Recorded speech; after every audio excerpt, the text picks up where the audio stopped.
what makes us think that we can make a difference now? Have we not left it too late? No, I don't believe we have left it too late. For a start, the Gatwick option has really only been on the table in the last few years, since Gatwick was no longer part of the same company as Heathrow, and their case has been increasingly clear and increasingly effective.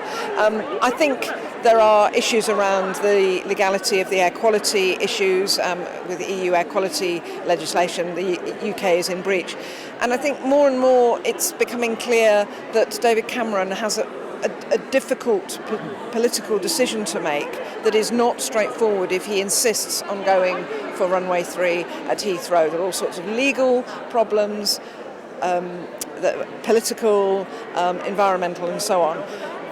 If he insists on the need for an additional runway in the southeast, Gatwick, which of course was also recommended by the Airports Commission as deliverable, Gatwick is quicker, cheaper and far more risk-free. What's the sense you get from being in Parliament? Do you have a feeling that people's minds are changing, or are they set? I believe minds are changing, particularly when people realise that they're going to have to make a decision one way or another, and in doing that they start finding out more. Many people just thought, we've got to expand at Heathrow, and it's a good thing, isn't it? It's good for the economy. And when they begin to get behind the issues, they realise that the flaws in the Davis Commission recommendations, the fact particularly the economic case is very, very weak, the fact that actually the businesses, particularly if they're outside London, their businesses want to get to London, or they want to get to their markets through point to point. They don't necessarily need to get to Heathrow. The SNP are beginning to waver, which is new.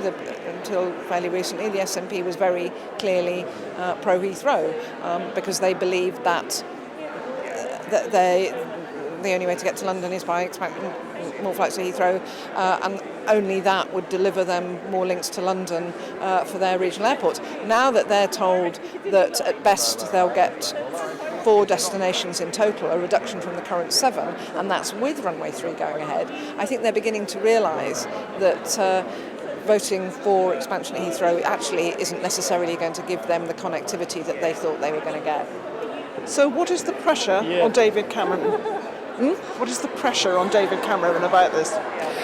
Where's the pressure on David Cameron? Well, not being in David Cameron's party, I wouldn't know exactly, but I think he's got a lot of his own front and backbenchers who oppose expansion at Heathrow, not just from a local perspective and from their own constituent perspective, but say the business communities in their area, as I said before, saying, well, please help us get to London or get to our markets, and we realise that actually a bigger Heathrow isn't necessarily better. There's a growing environmental lobby, even in the Conservative Party. I think the London elections are going to be very important. Of course, Zach Goldsmith has put his job on the line and has made it quite clear his stance, as has Sadiq Khan for Labour. So I think the biggest pressure of all is possibly business, because what business has actually been saying increasingly recently is we need a quick decision. And one thing about expanding Heathrow, that is not a quick decision.